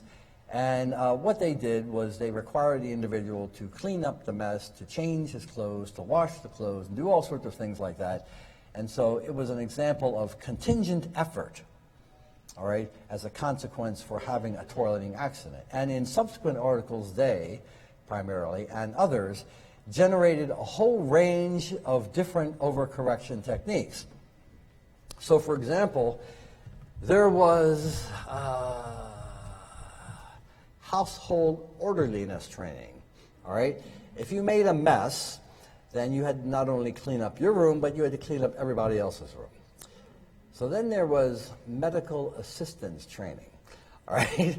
If you engaged in aggressive behavior, then you had to run around and apologize to everybody for causing this ruckus, plus you had to help provide first aid to the victim, all right? So as you can see, there were all kinds of overcorrection procedures that were giving these interesting little names depending upon what the violation was and what the overcorrection was, okay?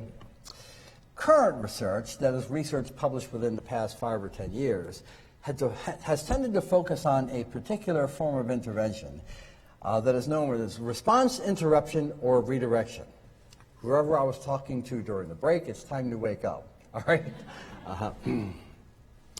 Response interruption and redirection, or fondly called RIRD or RIRD, was first published in an article by Bill Ahern back in 2007, and I suspect he probably went over this article during the morning session for those of you who were there. All right, I'm going to go over it briefly just because some people weren't. If you're interested in response interruption and redirection, a recent review was published in JAMA by Martinez and Betts.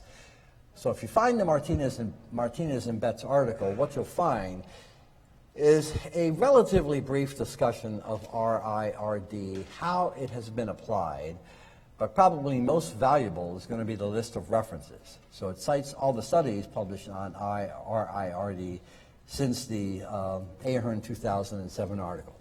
So let's take a look at that.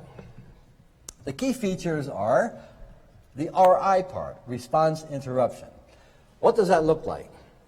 It most often involves a sharp reprimand plus a blocking response. You engage in unwanted behavior, stop, and I block. Okay, that's the RI, response interruption part. The next is the RD part, redirection. Redirection involves instructed practice in some form of alternative response as a consequence for engaging in the target response. And in the original Ahern article, the subjects were 4 individuals who engaged in vocal stereotypy. And the RIRD consisted of, when vocal stereotypy occurred, the therapist would deliver a sharp reprimand to get it to stop, and then would proceed to ask a series of questions to the individual. And those questions would continue until the individual gave 3 responses without engaging in the vocal stereotypy. Of course, it's not clear how many questions had to be responded to before you got to that point, but nevertheless, once you got 3 in a row, then the RIRD episode was over until the next time you engaged in vocal stereotypy. And so the data showed very thorough effects, very good effects. And here's an example. Here's a graph from that study. I mislabeled it. It says Clark et al. It's really Ahern et al. So here we have data for one subject, and we've got the percentage of occurrence of vocal stereotypy during baseline. RIRD is applied, baseline RIRD. And they also took data on the frequency of appropriate vocalizations. So during baseline, appropriate vocalizations are low. During treatment with RIRD, they go up, back to baseline lower, back to treatment higher. So these data showed that RIRD was a fairly effective procedure. Now, what is RIRD? All right, it is a form of punishment, but does it resemble any form of punishment that I've described to you already? How about overcorrection revisited? Contingent effort for engaging in some problematic behavior. In this case, the effort is the effort required to provide those responses without engaging in the stereotypic behavior. Okay, now, subsequent to the Ahern study, several others have been published, and I'm just going to cite two of them because they showed some interesting effects. One of them was a study done by, believe it or not, Aaron Ahrens, okay? This was kind of an interesting study. There were 4 individuals. 2 of them engaged in vocal stereotypy, 2 of them engaged in motor stereotypy. Got that? 2 vocals, 2 motors. So they designed a vocal stereotypy, vocal word for the vocal stereotypy, which was pretty much the same way that Ahern applied it. And then they developed the motor word for the motor stereotypy. All right, and the motor word involved the sharp reprimand, the response block, and practicing 3 motor response trials without engaging in the stereotypy.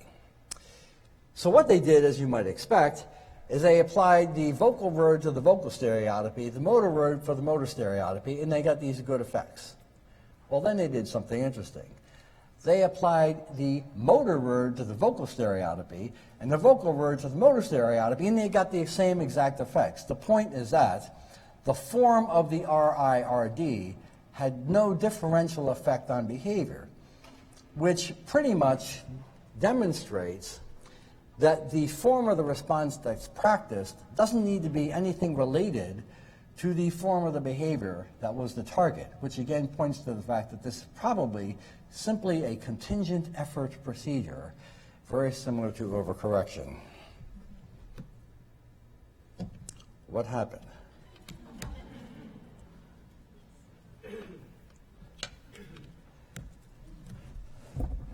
I think I ran out of electricity.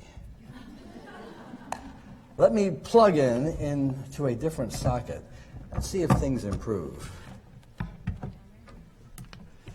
Oh, do we have another socket? Yes. Let's try this one.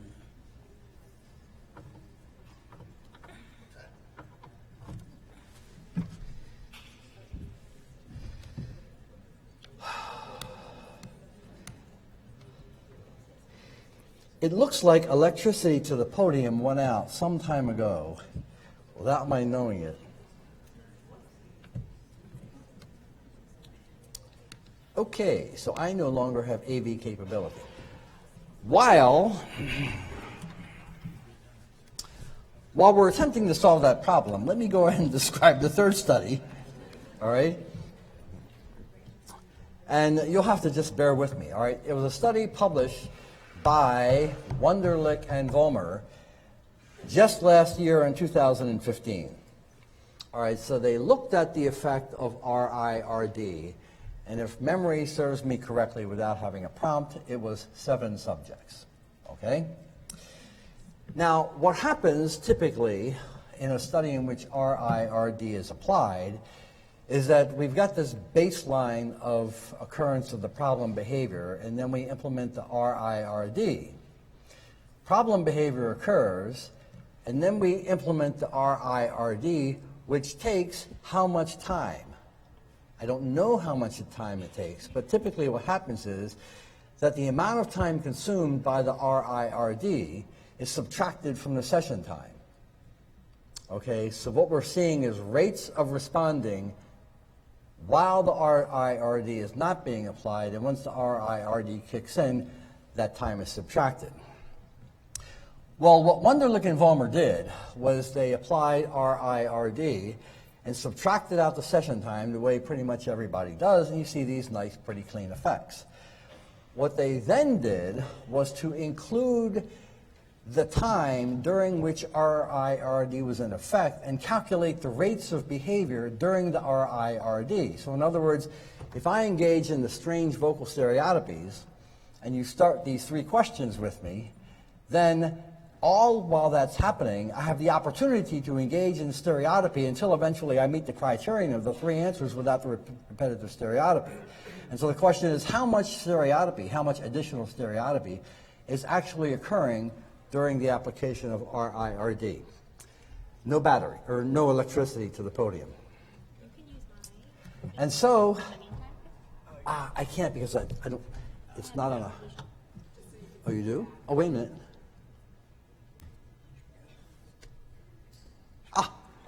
All right, green light. Oh, shit. Oh, excuse me.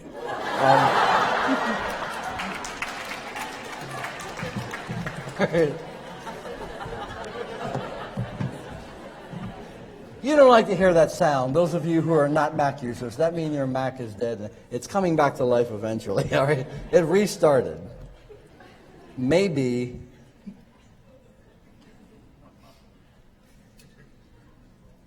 Okay, so meanwhile, back to Wunderlich and Vollmer.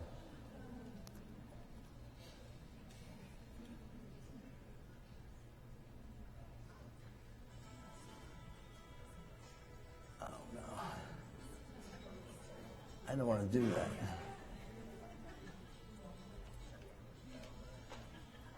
that. It's remotely possible I may have killed, I didn't want, don't want Excel either.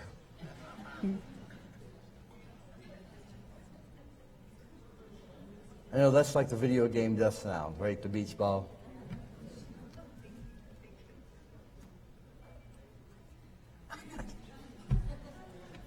Give me a break here, please.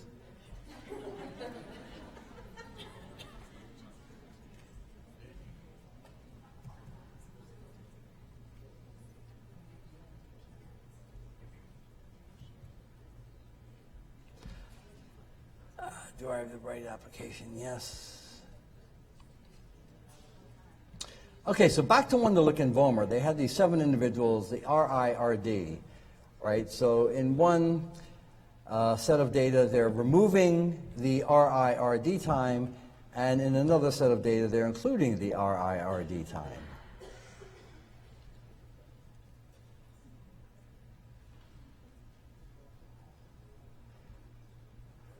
I may have a problem. My clock is telling me it's 7:02 p.m. I don't know where that came from either. All right. Yes, Wunderlich and Vollmer. All right, so here I am, Wunderlich and Vollmer. Did I get the number of individuals right? Yes, there were 7 of them. Okay, all right. So what they observed when they added in the RIRD time and calculated response rates during RIRD was no reduction in the problem behavior across the session for 4 of these 7 individuals. So 3 of them are actually showing true reductions in the rate of response, but the other 4, although they are showing reductions in the rate when RIRD is applied, when you add in the RIRD time, they're actually engaging in more stereotypy than they did during baseline, which is kind of bizarre, okay? Which is sort of an unusual fact. And here's the results for 1 individual. So the top graph shows rates of vocal stereotypy with RIRD time subtracted. All right, baseline RIRD, baseline RIRD. This is the typical RIRD effect. Here are the same data with stereotypy during RIRD time included. Baseline RIRD. RIRD subtracted, RIRD included. Back to baseline, RIRD subtracted, RIRD included. So as you can see, with this particular individual, there's no therapeutic effect. Okay? Okay, now, let me go on to a couple other topics that are related to behavior maintained by automatic reinforcement, and I only have like 5 minutes. All right. Okay, what am I going to do in 5 minutes? Okay, two things. There's one function I have not addressed, and that is the automatic negative reinforcement function. Okay? That is the, as I indicated before, the elusive function of problem behavior. There's no direct test for that function. Fortunately, very few of you will ever encounter a case of that during the course of your career.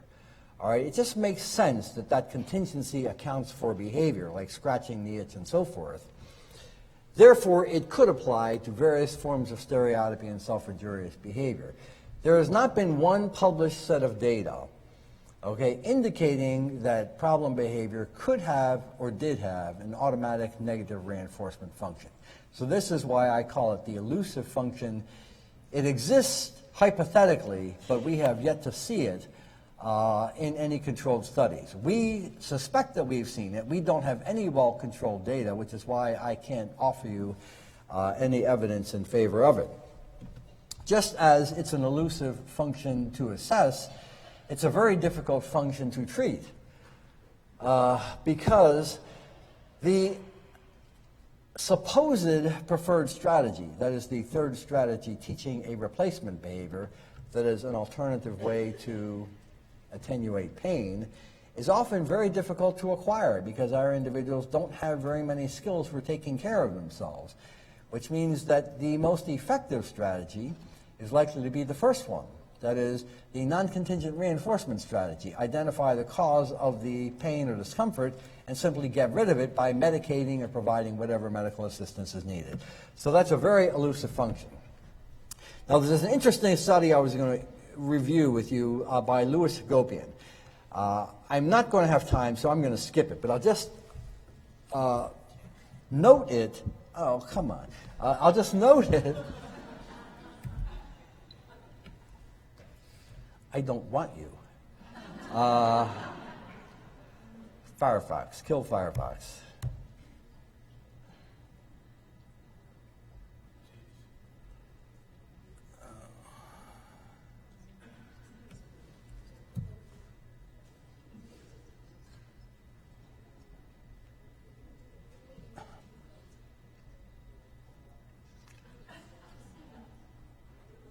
I honestly don't know what's happening here.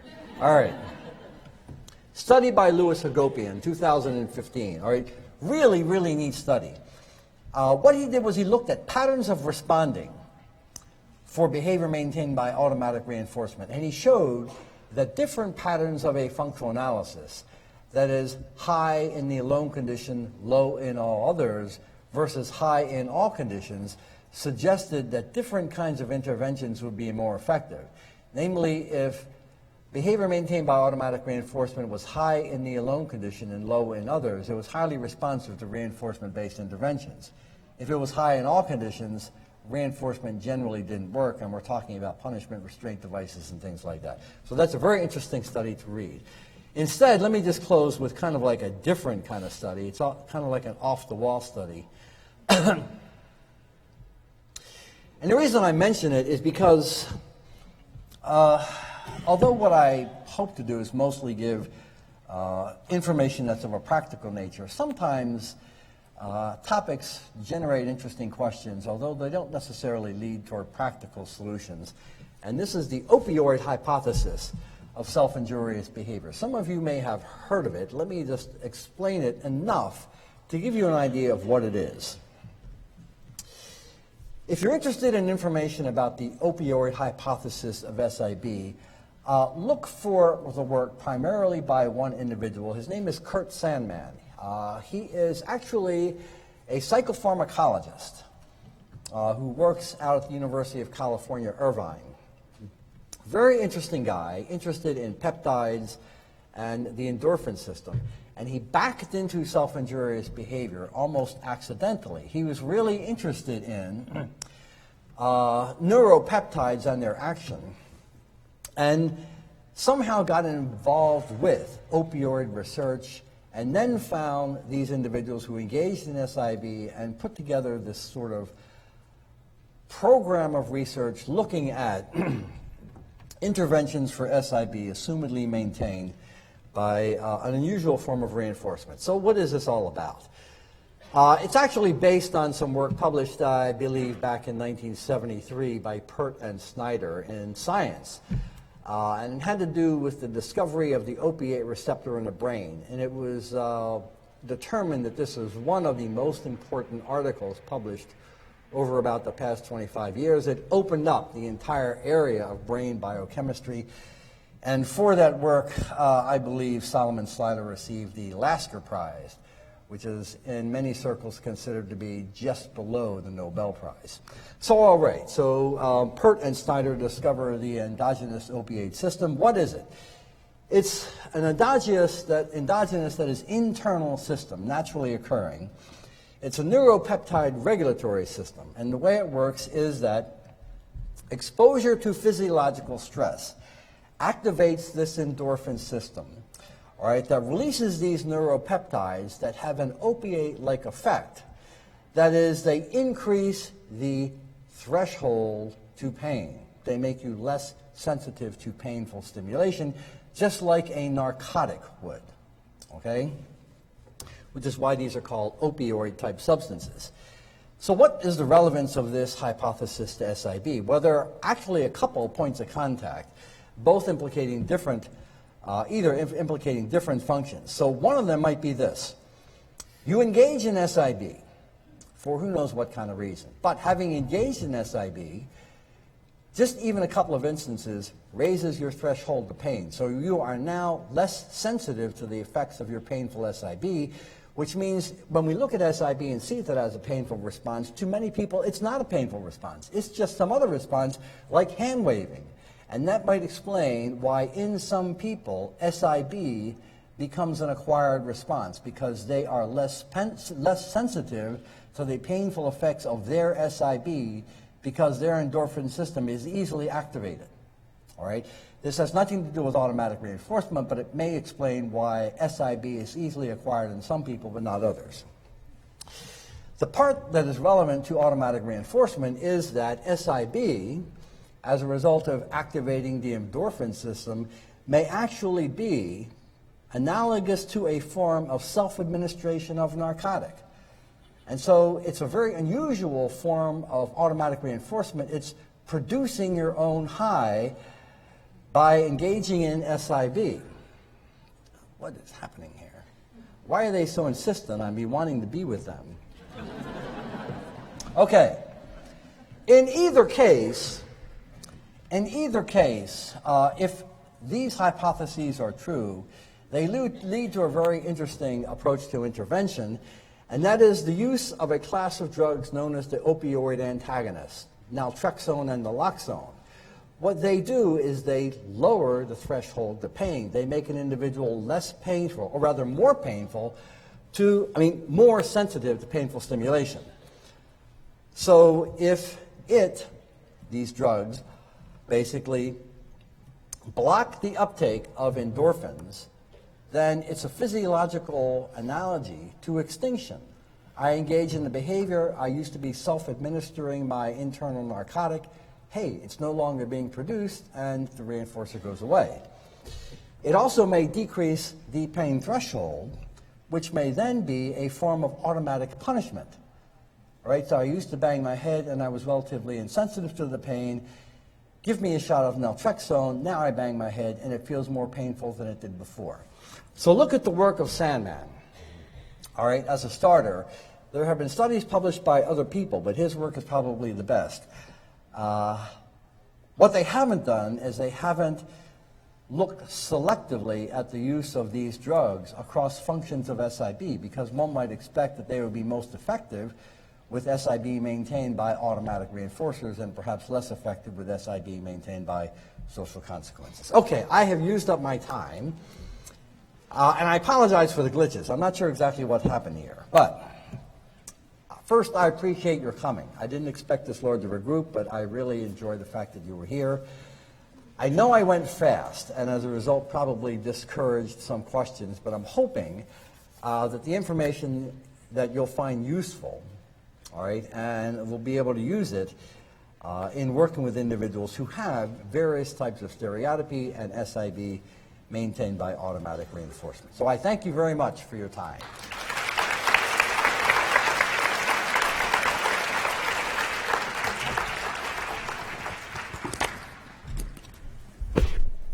Thank you again, Dr. Iwata, for that presentation. All right, just a few announcements before I give you guys the code. So remember that anyone seeking social work CEUs must sign in and out daily at the registration desk. Please complete an evaluation for the session through the Groupio app. The session number is 50, and the speaker was Dr. Brian Iwata. Now for the session code, N as in Nancy, A as in Amy, N as in Nancy, 707. Again, N-A-N 707. Does anyone need me to repeat it?